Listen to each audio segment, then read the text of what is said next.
La Revolución Rusa en 1917 provoca una fuerte discusión en el seno del movimiento obrero mundial, fundamentalmente a partir de la instalación de la Tercera Internacional.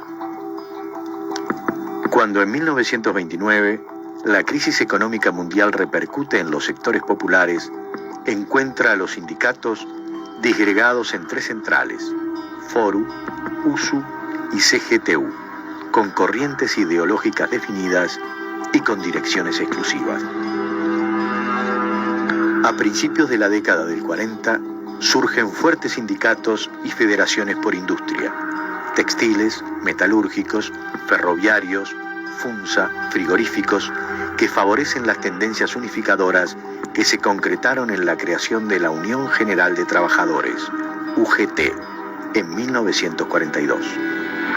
El Congreso de UGT fue para mí una de las etapas más importantes que ha tenido el movimiento sindical de este país.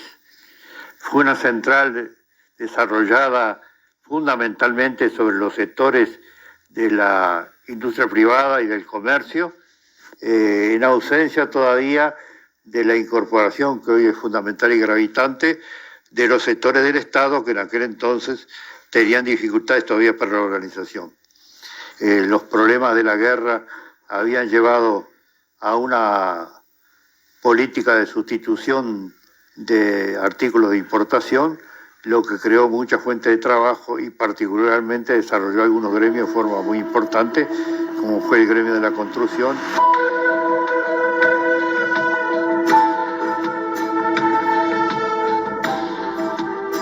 En esa época surgió la ley por la que veníamos luchando mucho de los consejos salarios.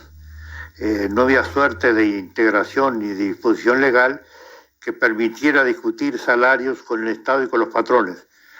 La consagración tripartita de los consejos salarios, con la obligatoriedad de las elecciones correspondientes para los delegados a los consejos salarios, hizo que nos permitiera, a través de una forma legal que nos obligaba a los patrones a integrar la lista total de los trabajadores que tenían en la empresa, la realización de elecciones, nos permitieron las grandes movilizaciones que tuvo el movimiento obrero, porque creemos que sin movilización y sin lucha no se consigue nada, pero en aquel entonces se desplegó una gran movilización que favorecía la situación económica del país, y posteriormente a la propia ley de consejos salarios surgieron las asignaciones familiares, que fue proyecto y después apoyado por todo el Parlamento y particularmente la izquierda nacional, la ley de asignaciones familiares. También surgió la ley de maternidad, que favoreció a las compañeras que hasta aquel entonces, y en el caso nuestro, teníamos que llevar a nuestras compañeras a la maternidad porque no había otro centro que pudiera hacerse de forma gratuita. Todo esto redundó en que en el país se desarrollara un movimiento sindical muy importante.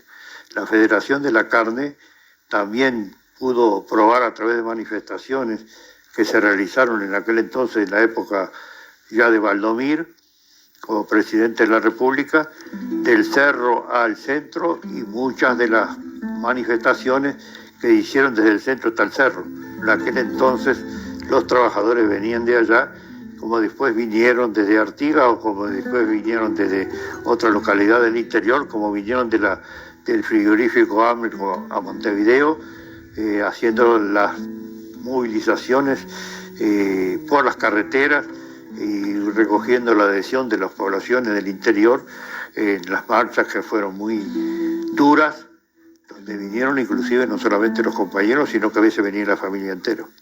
Luego de un fenómeno como fue la huelga que realizaron los compañeros de la Federación de la Carne, llevó a una división que hoy día la jugábamos equivocada, pero que en aquel entonces se concretó, donde los compañeros que estábamos en la UGT nos apartamos.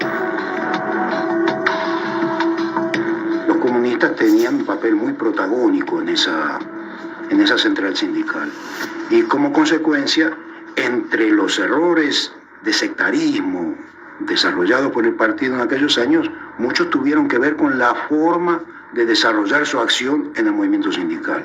Y en consecuencia comienza también un proceso que también aquí hay que verlo en el plano de los errores internos y en el plano del ataque exterior, por decirlo de alguna manera, porque toda esa acción desarrollada en el marco de la Guerra Fría también se inscribía en el terreno sindical. Los americanos trabajaron mucho de aquellos años en la formación de organizaciones sindicales que respondieran a la línea de la FLCIO y del Departamento de Estado. Se fundó en el Uruguay un Instituto Uruguayo de Formación Sindical con el auspicio de la Embajada de los Estados Unidos. Se otorgaban becas a trabajadores o a dirigentes sindicales para estudiar en Estados Unidos, y se fueron generando condiciones para la formación de una central que posteriormente se forma, que es la Confederación Sindical del Uruguay, que también responde a esa situación, pero también es el resultado de que la crisis generada en el movimiento político se desenvuelve en el plano sindical, da lugar a la dispersión de la UGT. Muchos gremios se separan de la UGT, muchos permanecen en la autonomía y otros se vinculan a esta nueva central Confederación Sindical del Uruguay. Esto significó que en esa época surgieran los que empezaron a llamarse sindicatos autónomos, que algunos tienen la chapa todavía de aquel entonces, que están dentro de la CNT, del PICNT, pero que fueron, tomaron la autonomía y se creó un comité de relaciones sindicales. La Segunda Guerra Mundial provoca una coyuntura económica favorable para Uruguay. Toma impulso el proceso de sustitución de importaciones de productos industrializados, eje de la dinamización y crecimiento de la economía durante la década del 40 y principios de los 50, con Luis Valleverres como impulsor de una política industrialista y estatista. Destaquemos, por ejemplo, que el gremio textil llegó a tener casi 30.000 trabajadores. El gremio de la carne tuvo dificultades muy grandes. Además, los frigoríficos, particularmente extranjeros, tenían deudas muy grandes con el Estado porque nunca pagaron impuestos ni nunca pagaron todas las contribuciones que obligatoriamente les correspondía por ley, y los problemas que se dieron también después de la guerra con las deudas que tuvimos con Inglaterra, o que Inglaterra tuvo con nosotros, porque fuimos acreedores bastante significativos, que pagaron esas deudas con actividades que ya estaban prácticamente obsoletas, como fueron los ferrocarriles, como fueron las compañías tranviarias, que para que pudieran seguir funcionando había que prácticamente hacerlas a nueva. Son varios los conflictos a los que se enfrentan los gremios y sindicatos. En 1956, la huelga de la Federación Autónoma de la Carne representa un paso muy importante en pro de la unidad de todos los trabajadores, con paros generales y manifestaciones de trabajadores de todos los gremios. En la década del 50, los trabajadores empiezan a percibir que todos los gremios, que hasta ese momento tenían un grado bastante importante de dispersión sindical, están expuestos a los mismos desafíos, o sea, un salario real que no crece, una capacidad, digamos, laboral que genere inestabilidad en el empleo y una degradación general de las condiciones materiales de vida para los trabajadores. De ahí que el empuje por juntar a los gremios empezó a ser cada vez más fuerte. Yo tengo la impresión de que un punto decisivo fue la huelga de los frigoríficos del año 56. A partir de ese momento se instaló una mesa obrero-estudiantil pro Central Única de Trabajadores que fue permitiendo unificar los puntos de vista de las distintas tendencias que en el movimiento sindical operaban. El proceso de unidad fue un proceso en el que todos hicieron sacrificio. La Federación de la Carne, que tenía concepciones muy particulares, con cierta tradición anarquista, no era exactamente lo que se llamaban sindicatos de la resistencia, ¿no? Pero tenía cierta tradición anarquista, una autonomía muy arraigada, No obstante lo cual pasó a jugar un papel muy preponderante en el esfuerzo por la unidad, ¿no? Y los mismos sindicatos que provenían de la UGT, que se habían formado la autonomía, la propia Unión Obrera Textil, que se forman por aquellos años, el papel que jugó Héctor Rodríguez en ese sentido. Había roto con la UGT a raíz justamente de los errores sectarios cometidos por la UGT en aquellos años. Sin embargo, luego un papel muy importante en el proceso de reconstrucción de la unidad del movimiento sindical. Con el surgimiento de la Organización de los Trabajadores de las Plantaciones de Caña de Azúcar y la fundación de la Unión de Trabajadores Azucareros de Artigas, UTA, comienza a operarse una profunda transformación de las orientaciones sindicales, al conjugarse las reivindicaciones salariales con el cuestionamiento de las estructuras agrarias del país. En 1961 surge la CTU, Central de Trabajadores del Uruguay. En septiembre de 1964 se reúne la Convención Nacional de Trabajadores, que decide convertirse en un órgano coordinador de la CTU con todos los sindicatos que se mantienen autónomos. Este Congreso Constitutivo dio lugar a un proceso preparatorio muy difícil, donde, yo lo he mencionado en alguna oportunidad, jugó un papel destacado Héctor Rodríguez, que vale la pena mencionarlo, ¿no? Porque, ¿qué pasa? Se trataba de construir una central sindical donde convivieran los comunistas, los socialistas, los anarquistas, los independientes, católicos, cristianos, gente del PDC, en fin. La primera experiencia de intento de agrupar a todo eso en una sola central sindical y que funcionara fue la uruguaya. Entonces había que ser muy cuidadoso. En 1968, bajo el gobierno de Jorge Pacheco Areco, en el marco de las medidas prontas de seguridad y de una gran tensión social, se militarizan 5 gremios: ANCAP, Banco República y Central, OCE, Telecomunicaciones y UTE. La militarización era un hecho absolutamente insólito para nosotros. Nosotros discutimos cuando se decreta la militarización. ¿Qué es lo que ocurre? ¿Cómo se aplica en la práctica la militarización? Un buen día aparece un señor con galones en la Central Valle, yo trabajaba en la Central Valle, se entrevista con los jefes y pasa a actuar como representante de las Fuerzas Armadas en el control de la Central de Generación. Esto mismo se repite en cada dependencia de UTE.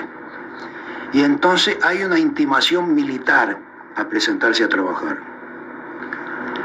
bajo pena de cometer un delito militar, que es el delito de deserción, porque se consideraba que los trabajadores estaban sometidos a partir de ese momento a la jurisdicción militar. Bueno, o sea que se nos presenta una situación completamente nueva y nosotros no teníamos muy claro cómo manejarnos. Partíamos de la base de que en el país regía la legislación laboral y el derecho de agremiación y huelga de los trabajadores, artículo 54 de la Constitución de la República. Y en función de eso resolvimos seguir adelante con nuestras cosas, con independencia de que existiera la ocupación militar de los lugares de trabajo. Se instalaron carpas militares en los alrededores de la central, había control militar a la entrada y a la salida del personal, y se desarrollaron, no obstante, a lo largo de ese periodo, nuevas acciones de paro, que trajeron como consecuencia nuevas destituciones. Incluso las destituciones iban acompañadas de arresto. Empezó las levas de trabajadores a cumplir arrestos en los cuarteles. Incluso se inauguró la Isla de Flores, con los trabajadores de UTE se inauguró la Isla de Flores como un lugar de arresto. Un grupo de trabajadores fue llevado a la Isla de Flores a cumplir, creo que eran 15 días o 20 días, no me acuerdo bien, de arresto en ese lugar. La intervención militar actuaba en convivencia con el directorio, cuyo presidente era el tan conocido Pereira Reverbel, que estaba gozoso de poder aplicar con impunidad una política represiva en la UTE. Entonces, a las sanciones militares se agregaban las sanciones administrativas, sumarios, suspensiones, multas y destituciones en muchos casos. En ese periodo destituyeron a cerca de 40 dirigentes, militantes sindicales de la agrupación. Fue un desgaste mirado a la distancia. el método, la táctica, no sé, ni siquiera la táctica, la manera con que nosotros tratamos de sobrellevar las condiciones de la militarización fueron conduciendo un desgaste. El 27 de junio de 1973, el presidente de la República, Juan María Bordaberry, con las Fuerzas Armadas, dan el golpe de Estado. La CNT responde con la huelga general. La huelga general sí se había anunciado hacía mucho tiempo y se había estado preparando ya en los años del Pachecato, donde incluso se discutía las características que esto tenía y en qué medida esto pudiese derivar hacia un golpe formal contra las instituciones. Ya el movimiento sindical estuvo preparándose para la huelga general en forma concreta, es decir, cosas que había que resolver, cómo tener direcciones sindicales sustitutivas en el caso que los dirigentes fuesen detenidos, cómo tener mimeógrafos, papel para poder hacer los comunicados a los trabajadores, en fin, lugares donde pudieran reunirse, todo ese tipo de cosas que formaban parte de la infraestructura de una batalla, que es una batalla no cruenta, vamos a decir así, o por lo menos esa era la idea, pero que se desarrollaba en condiciones de represión por parte de las estructuras militares, de la fuerza conjunta. La Convención Nacional de Trabajadores, cuando sobreviene la dictadura, por resolución de muchos años antes, que ya veíamos el proceso de crisis que se venía en el país, había adoptado la resolución de que si había golpe de Estado o se cerraba el Parlamento, se producía la huelga general, lo que se cumplió acabadamente durante 15 días que estuvimos prácticamente el país parado, e inclusive intervinieron en la huelga y en el paro algunos sindicatos que todavía no estaban en la coordinación. Se notaba un fenómeno. Claro, la gente está dentro de la fábrica y no sabe qué pasa por otros lados. Entonces la ansiedad por saber qué estaba pasando era terrible. Y claro, no se daba abasto, más allá de que se pudiera haber planificado, vamos a mandar un comunicado diario, qué sé yo, se hacía, pero a veces no llegaba, por distintas circunstancias, hasta porque el que llevaba ese material caía preso.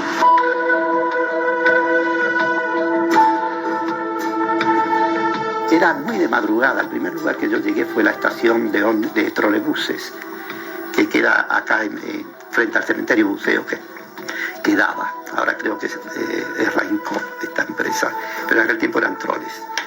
Y me encuentro, cuando yo estaba cruzando esa parte, hay una parte donde de la vereda de la parte del cementerio hasta allá hay como un terreno de nadie. Y yo crucé, fíjense ustedes, el invierno, serían las 6 y pico de la mañana, estaba todavía oscuro, semi, empezando a amanecer.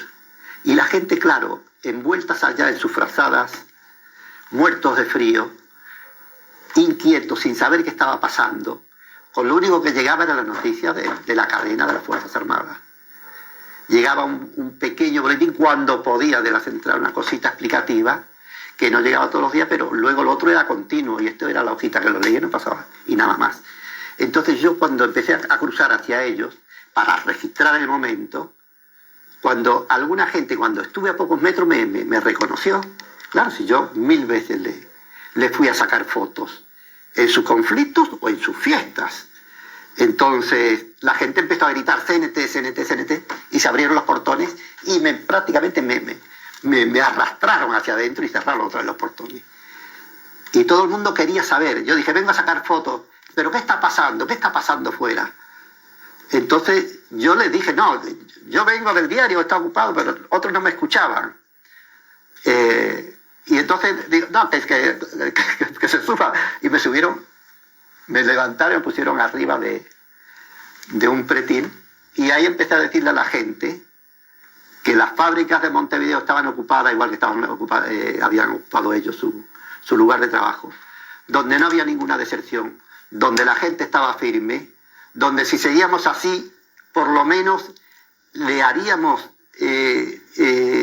saber a la dictadura de que íbamos a pelear, digo, todo lo posible para que no cuajara el golpe. Y bueno, de pronto la gente empezó a aplaudir. Y yo, fotógrafo, que Yo no digo que no haya hablado nunca, yo siempre he hablado con la gente, pero nunca he hablado, tuve que hablar a 50, 100 o 150 personas emocionadas, en un momento muy especial, y la gente aplaudía, gritaba, vivaba, y quedó con un ánimo aquello extraordinario. Nosotros habíamos acordado que la huelga era una huelga en defensa de las instituciones democráticas, por las libertades públicas, los derechos sindicales, que se levantaba si eso se respetaba, si se daba. O sea que no aceptábamos negociar condiciones parciales que tuvieran que ver con situaciones particulares. Había dos alternativas, o una de dos, o la huelga obrera se traducía en alguna forma de huelga política, y había una incorporación de los partidos políticos y de la sociedad en el enfrentamiento al golpe de Estado, o en algún momento eso iba a morir por su propio desgaste. Hubo un intento de incorporar fuerzas políticas, fue la manifestación del 9 de julio,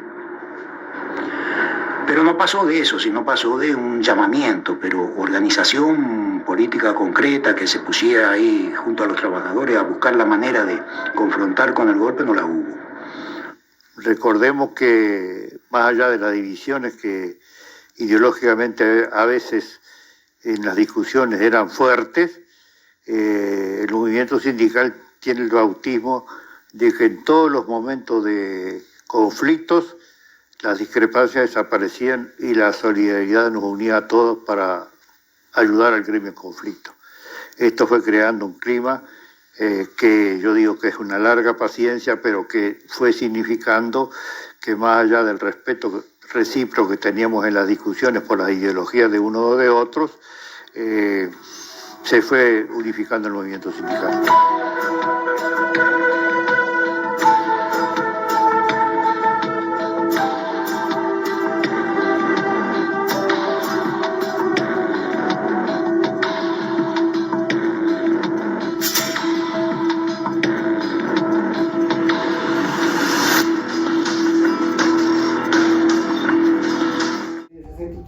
Y había faenas, 63, 64, 65 allá.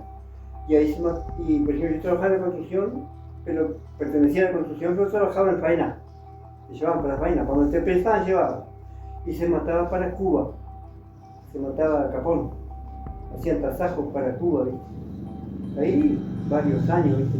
Se mató para allá, se hace tasajos, y ahí empezó, ¿viste? El movimiento, porque trabajábamos descalzo, no había nada. No había nada de todo. Si trabajaba en la playa era con agua fría, era un relajo. Venía a tu casa acá, yo vivía ahí nomás donde vivo, eso era de mis padres, y veníamos con todo. Entrábamos a las 5 de la mañana y salíamos a las 6, a las 7 de la tarde y veníamos por todo. No había nada, no te daban ropa, nada. Y los sueldos te pagaban cada 4 quincenas, te pagaban una quincena. ¿Viste? Cada 4 o 5 quincenas te pagaban una, y más o menos bien trabajada, ¿viste? Como que yo, bien, porque no podía faltar, y cobrabas 1.500 pesos. Y no tenía que te pasar 3 meses, 4 con 1.500 pesos. Después ahí sí ya empezó un movimiento sindicato que era la UESI. Ahí ya empezaron, que era, como te decía, los muchachos eran Bento Pereira, que eran de 2001, que eran los que defendían al obrero, que todavía no había empezado el tema del sindicato, ahí se empezó a armar, pero como 5 o 6 años, de 63 para arriba, y ahí se empezó a armar, y ahí se empezó a mandar mejor, se empezó a mover la cosa, los compañeros a veces eran los Bentos Pereira, no sé si ustedes quisieron hablar de ellos. Yo me acuerdo de todo eso, sé el nombre de ellos también, ¿viste? Y después siempre fue así, ¿viste? Y si, por ejemplo, en la huelga te perseguían. Nosotros fuimos a la huelga, no me acuerdo, cuando fue la huelga grande, fuimos a la huelga grande, y yo trabajaba como electricista, ¿viste? Y cuando entré, a los 4 años me llamaron, y a todos los compañeros me llamaron, ¿viste? Allá por todo. nos llamaron y nos mandaban a otras sesiones, viste, para el cuero, a todos lados, para el pozo, allá, para la grosería, para allá, para allá. Y ahí te perseguían para que te fuera, viste. A mí, por ejemplo, me llamaban, yo estaba trabajando en el taller de electricidad, yo entraba de mañana, entraba a las 8 de la mañana, tenía horario rotativo, así. Después que entré, la huelga, ¿no? Y me llamaban por radio, fulano de tal, presentarse a trabajar mañana a las 4 de la mañana. Yo llegaba a mi casa acá a las 8 de la noche, estaba trabajando en febrero, ¿no? Dice, pues si la radio te está llamando, me decía mi patrón, ¿viste? Digo, yo estoy trabajando, dice, no que la radio te está llamando y te presenté mañana. Al otro día tenía que presentarme a las 4 de la mañana la limpieza, ¿viste? Bueno, la cafetería, para todos lados. Y bueno, entonces dice, bueno, mañana vamos a parar. Porque nos debían plata, no pagaban ni uno para. Se arrancó la faena, ¿viste? Se llenó todo, y ahí se fue para atrás, y no se fue para atrás. Y hasta que arrancó la huelga, generalmente. Yo andaba allá por Montevideo con mis compañeros, cuando yo iba a cargar carne de acá, llevábamos para el modelo, a las cámaras de modelo, llevábamos carne en el tiempo de la dictadura, ¿no? Suba, ¿viste? Te paraban a cualquier hora. Sí. No pegaron, a mí nunca me pegaron. Pero mis compañeros, esos que estuvieron, que estaban ahí, ¿viste? Que ya no están más acá, están todos guardados, allá arriba. A eso les pegaban. Tanto el cuartel como la policía. Lo que yo me contaba a mí. Sí. Se organizó todo así, ¿viste? Pero arrancó el otro día, ¿viste? Ya, mañana vamos a hacer esto. Está bien, mañana vamos a hacer esto. Entonces, al otro día, que fue que empezó la faena, todo bien de bien, y ahí se paró. Fue de mañana el paro arrancó. Pero estaba organizado todo antes, un día antes. Porque había que dejarles algo. Aquellos limpianos, ¿viste? Que se empezó desde el marrón, no sé si lo conocen, desde el marrón hasta la última cámara allá, todo lleno de carne, ¿viste? Todo lleno de carne. Y ahí, de mañana, paro, terminó. Y ahí se repuso la huelga. Pero estaba organizado todo antes. Había gente en la planta y había gente en la plaza. ¿Viste? En la plaza llueve, ahí había carpa. Y ahí había olla. Se hacía olla, se llevaba. Algunos se les llevaba a la casa, a otros no, que estaba más o menos bien. Yo tenía 3 gurises cuando. No, 2 gurises tenía yo cuando empezó la huelga. Y bueno, había otra gente. Como todo lo mismo, pero era otra calidad de gente. El valor humano había antes.